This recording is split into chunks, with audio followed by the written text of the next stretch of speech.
All right, welcome to Fundraise Now. My name's Alex Simon, and today my guest is Heather Campbell, and I'm going to read a quick bio of Heather.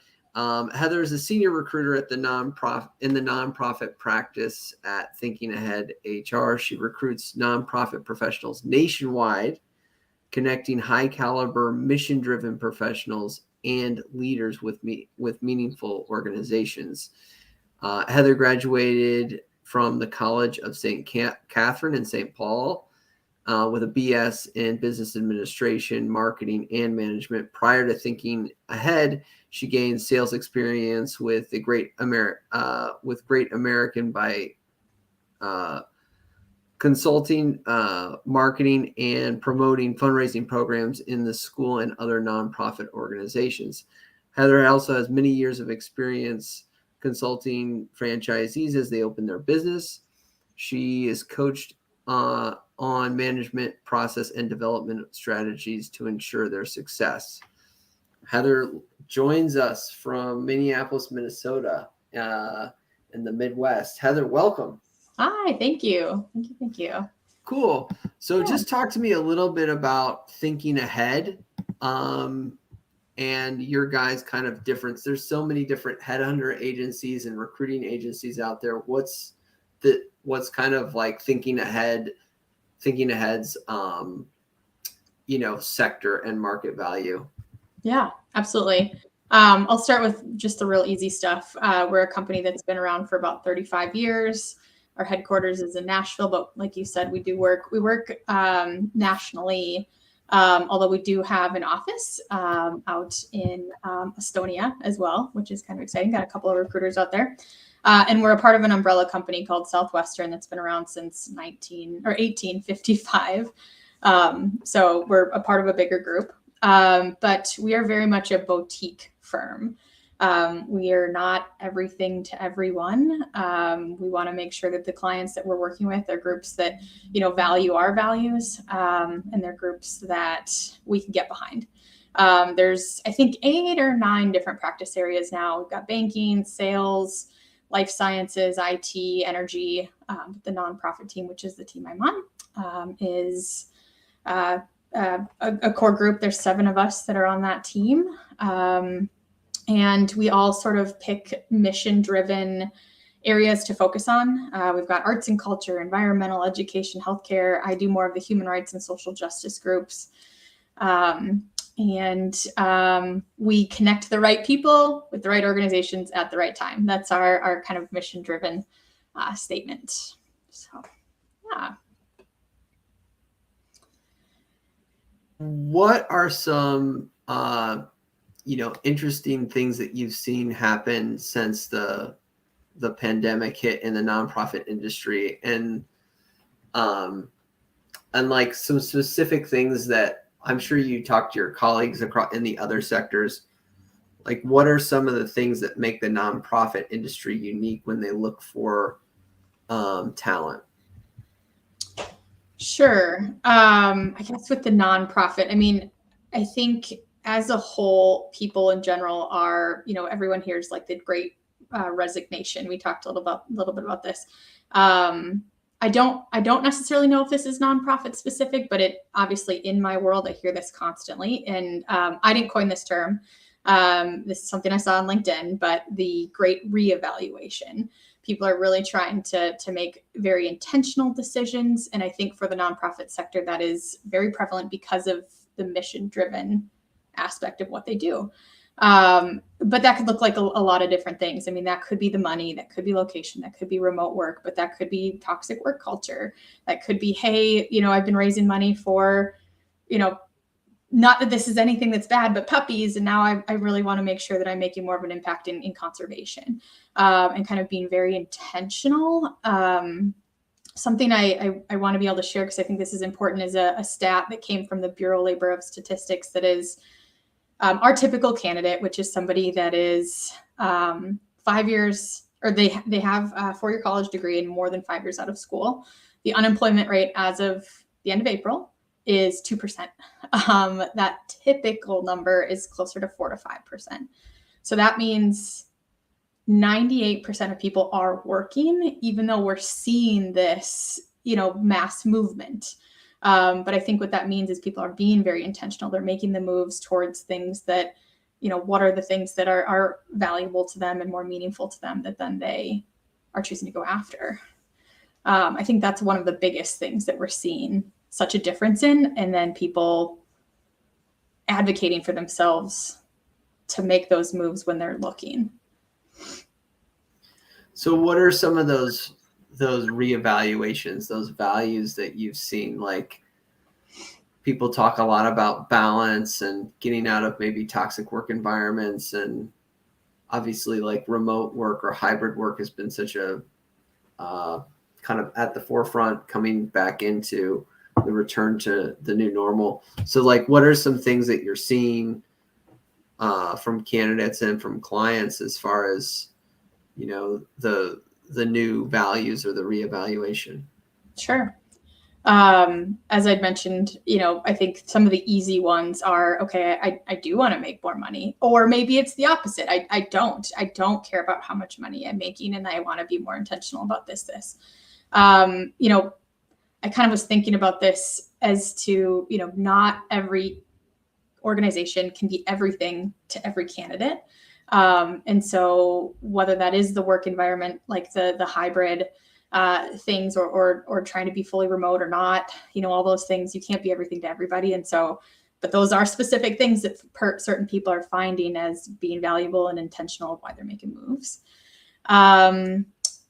Organizations that just really value, whether that is mental health or that work-life balance piece, what are they doing or adding to their benefits?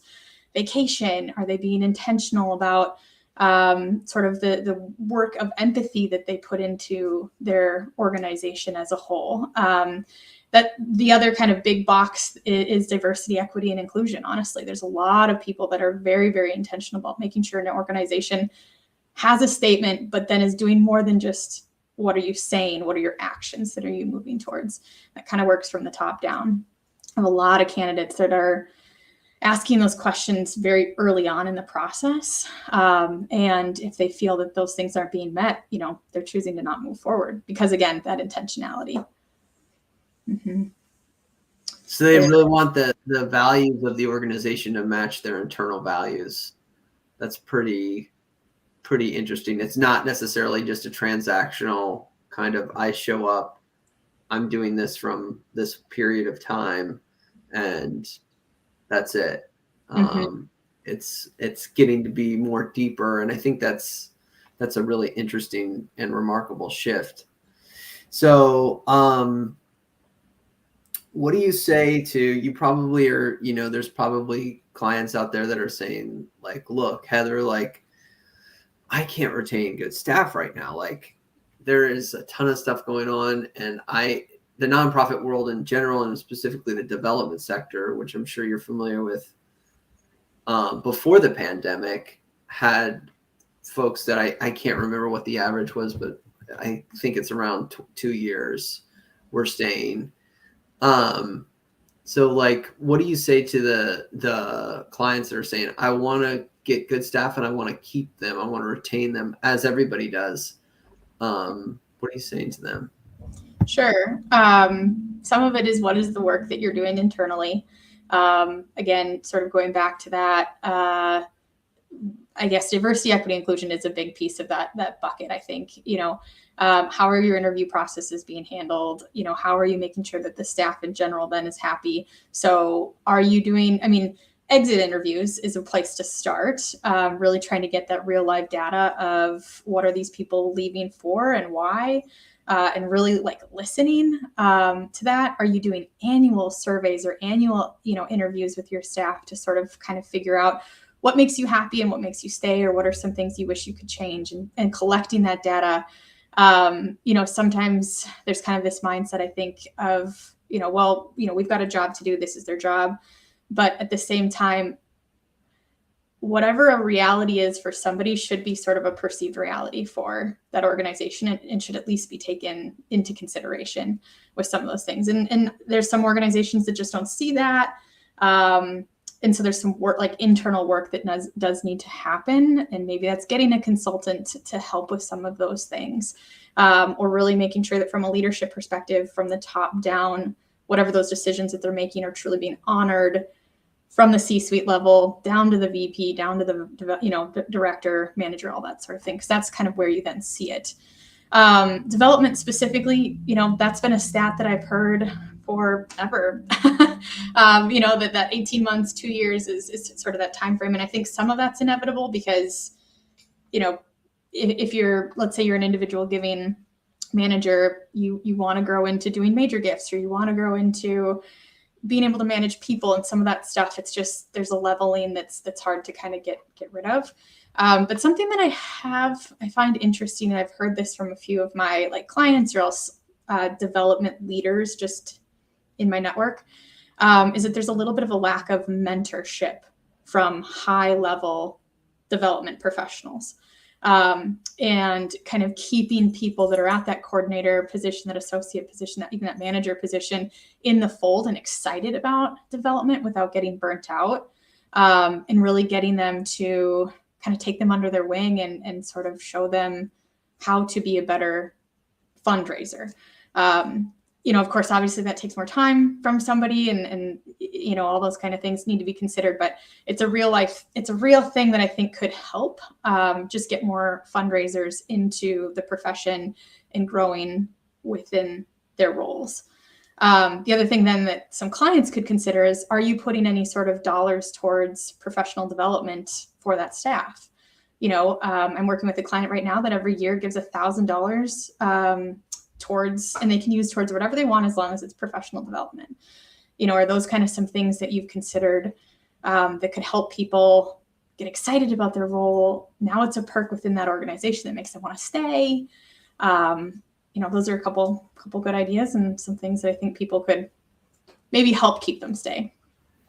Yeah, I know just in the development side, $1,000 professional development, that would help get folks CFRE certified, or on the HR SHRM certified, which is a huge bullet point on a resume for a lot of employers. So that would be a huge, massive, or even if it was awarded to somebody in the department or something like that annually or something, ways to get creative. That would be super cool. There's lots of good conferences that I don't know about. Yeah. Here as well. Yeah. Yeah. Even networking then, it kind of goes hand in hand. If you're going to a conference, you now have the opportunity to meet maybe some of those higher level professionals that will take you under their wing and do some mentoring for you. Mm-hmm. Very cool. So I wanted to touch back on the remote work. Are you seeing a lot of nonprofits be open to remote and hybrid work that you didn't see before the pandemic? Absolutely. Sorry. Okay. And I'm wondering if how that compares to some of your colleagues. Sure. Are you asking colleagues nonprofit, or just outside of nonprofit in general? If that's just outside of nonprofit, other sectors. I don't know if I have a real good grasp of what I'm hearing from other sectors. And I have a hard time with this question because I really feel like it's so split. I feel like there's a lot of organizations that are leaning into it really well. And there's a lot of organizations that are kind of putting their fists down and saying no. And I get it, because if they've got a brick and mortar facility and they're paying for it, it's hard not to sort of understand why they want to bring people back in. There's a lot of value to it. And then from a candidate perspective, again, it's across the board. It's one of the big questions I ask people right away is, where do you land on that remote work scale? There's people that want an office, more often than not, they want to be able to be in it more often than not. There's people that want that, 2 or 3 days a week at home. And there's people that want to be fully remote. You've got the spectrum. So it's a hard question to answer, I think. Again, going back to that, you can't be everything to anybody, or you can't be everything to everybody. Some organizations just have to truly make that switch. I guess any advice I could give is that allowing for some remote work, no matter what, if that's what someone wants, I think that's the direction we've gone in as a society. People are set up for that. There's probably plenty more people out there that enjoy at least the option. Yeah, the option is really, I mean, just personally is really cool. I think that I was a person that wasn't, when I was in college, I would always go to the library to study. I never liked studying in like my room or like Sure. around, like I liked, and I still do like that separation from work to home is Yeah. like still important. So I do like to have that option. I can just kind of speak personally to go into an office or get away from the house. Like it's just it's good to separate those two kind of environments for your And you don't know people's, home life status, sort right. of like if you're in a home that you have 4 bedrooms and 5 kids, or Yeah. you're, a single person that only has one tiny room, yeah, from an economic standpoint, you don't know where people are at as well. And I think that's a big thing to consider for sure. Yeah, I had colleagues that had kids that were home during the pandemic too, and it was like, it was tough, and but it was always kind of entertaining too on calls like this to have a window into their world. Yeah. So I guess I want to just talk to me a little bit about like, you're probably going to say there's no typical like interview process that's right for each organization, but like, are there any things that you recommend in terms of like that interview process from when you get a candidate's resume and you decide to select them and do, a screening to, as it gets more serious, like a few more rounds of interviews? Like what are some tips and tricks for the interview process to getting the best candidate? Yeah. Right now with our current landscape and climate of where it's a candidate driven market. I mean, that's pretty obvious. I think people know that. The biggest thing is it needs to be quick. You need to be able to have, and sometimes that's tough when you've got schedules and, you've got other things on your plate. I know development professionals, you've got so much going on and then trying to pool people together for a panel. But if it's a crucial role, you need to make time to get, if you've got a candidate or two or 3 in that you like, that first round needs to happen. That second round needs to happen, pretty darn quick. I mean, I'm not saying the day after. Everybody needs to kind of consider, you need to let the candidate sort of take it all in and also consider the opportunity, but it needs to be, you can't draw these things out anymore. You're going to lose people because people are getting offers. I mean, that's happening to me. I'll have a group of, a good pool of people that I'm excited, goes through a first round interview, and then 2 or 3 drop out because they got offers from another organization just that quick. If someone is even remotely passively active as far as their search goes, they're probably like in the mix with a few different things. The other thing that I really wanted to actually bring up, we are a company that loves our acronyms. And this is something that we do. This is probably more of an internal word. You wouldn't use this with a candidate, but you've got to do a level of wooing. And so what that means is every interview process that this candidate goes through has to like have a little bit of drawing them in as to why the organization is a great option for them and it is exciting. And so one of the things that we put into sort of what is the scope of the role is an acronym we call CLAMPS. So people need to be mindful of what is the challenge that is exciting and compelling for this person they might be doing. The L is location. Is this a location that they may change for? Or the remote piece of it is probably sort of more of a newer phrase for that. Advancement. Is this a growth potential for that person? Is the money or the salary something that's going to be drawing them in? The people they work for, has there been people that do have a long tenure? Do they have accolades that you should be showcasing and sharing from a leadership perspective? And then finally, the stability of the job. Is this something that someone can come into this job and know that they're going to be able to stay and do the work and sort of have the resources and leadership behind whatever it is that they are trying to be, accomplish with whatever that role is. So keep that in mind. That's something we do when we create sort of our pitch to the market as far as trying to get candidates in. But I think there's a level that every organization should be doing, especially if they're running some internal higher level roles, is you've got to do that wooing. You can't be kind of like, well, why are you a good candidate anymore? Every interview's got to have something that's drawing that candidate in and exciting them about the potential to be there as well.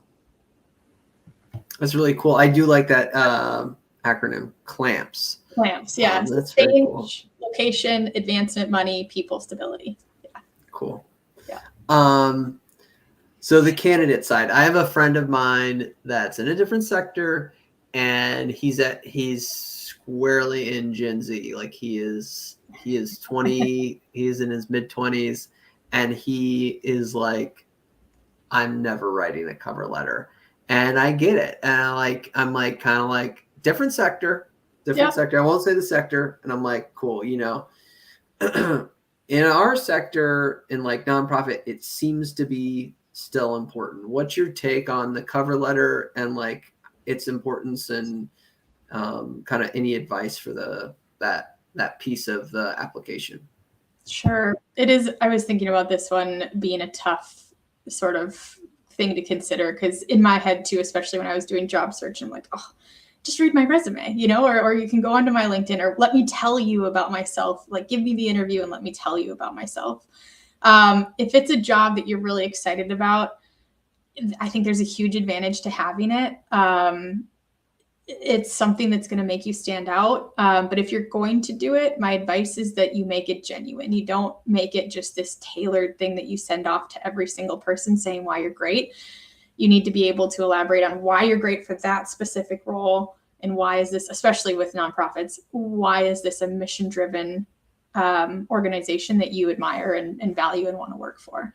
So if you're going to do it, which again, I think it can pull you out of the crowd a bit, especially if it's a high volume, applicant job, but be intentional about it. Don't just write, just something super generic. So I guess that's the advice I have. I think that there's advantages to them, although I understand if you're trying to, if you're very active and you're applying to lots of different stuff, that's a big ask, but sure. It's helpful. I've been on search committees, and some of my old school colleagues are flabbergasted when there's no cover letter, and I get that too. So, and I do see their point. I'm kind of like in between. I see their point, and it is kind of like a writing sample where we can kind of see, how eloquent this person is on paper, and then many times in development, we want them to be. They're going to have to persuade via the written word. So from my perspective, I see that they still have value and they're still important.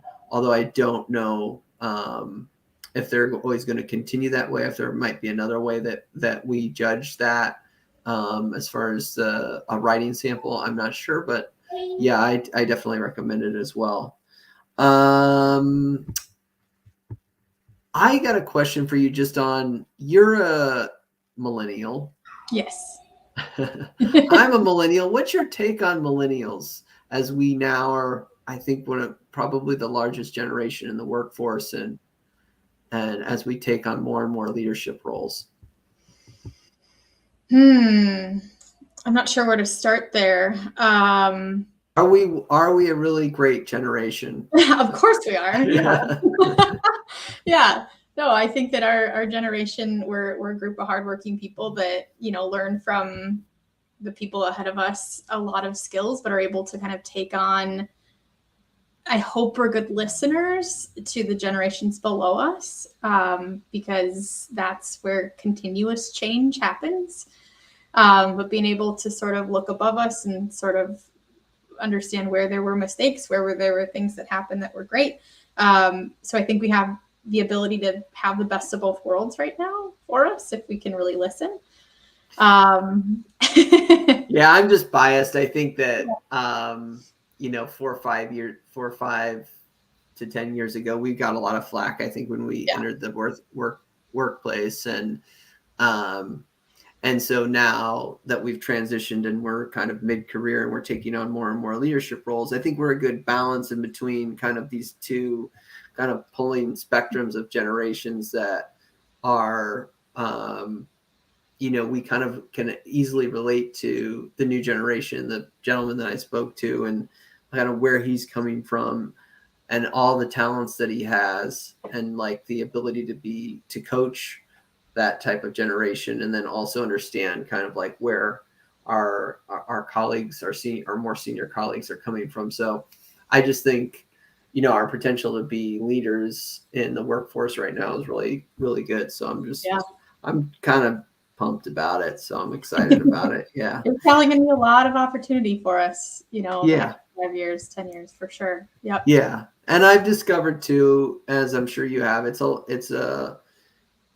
coming into my mid-career, it's a much more longer game, so to speak. Like things that you want when you first start out in your career kind of come, but it takes time. And if you're patient, and you, like you said, listen, which is a super important skill, I think things become open to you. Sure. So, yeah. I got a couple more questions. What are some tips for Zoom interviews? I think this was like starting to become really popular before the pandemic was like a video call. But now it's super prevalent. What are your tips for Zoom calls? Yeah, I think, and this may be something that sounds really basic, but I still think it's worth saying.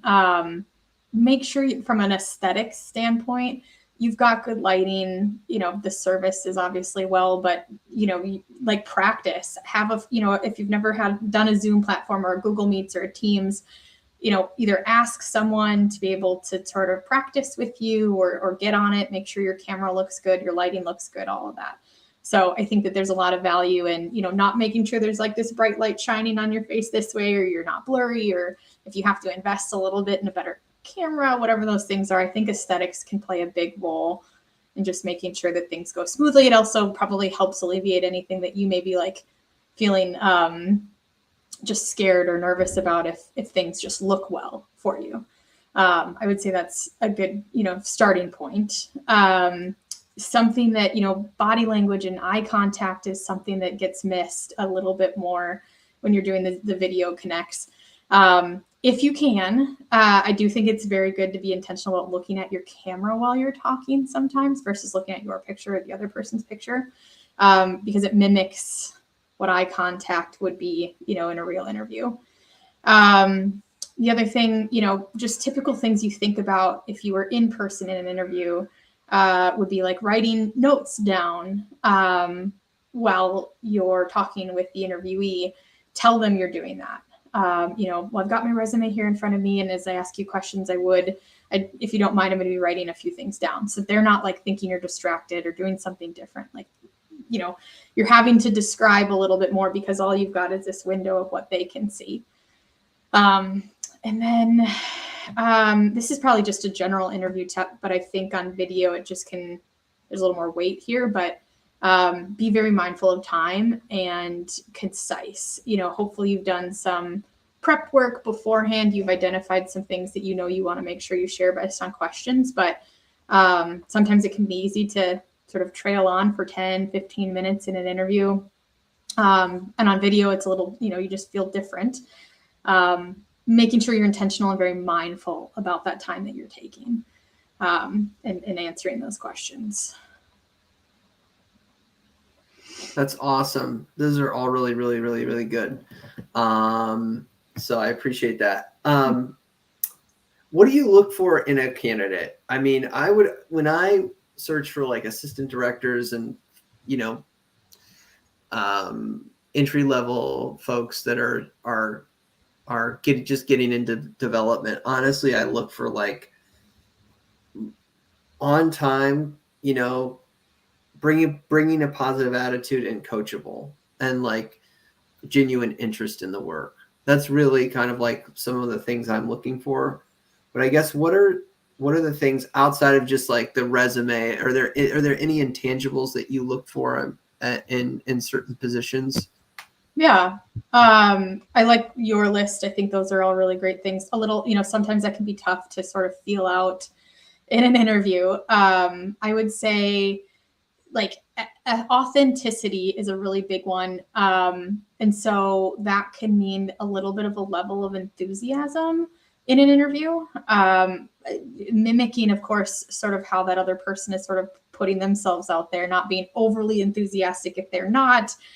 if they're super enthusiastic, try and kind of bring some of that personality out for yourself. I would encourage people to do that versus like thinking that this is just this professional setting where I can't sort of showcase my personality a bit.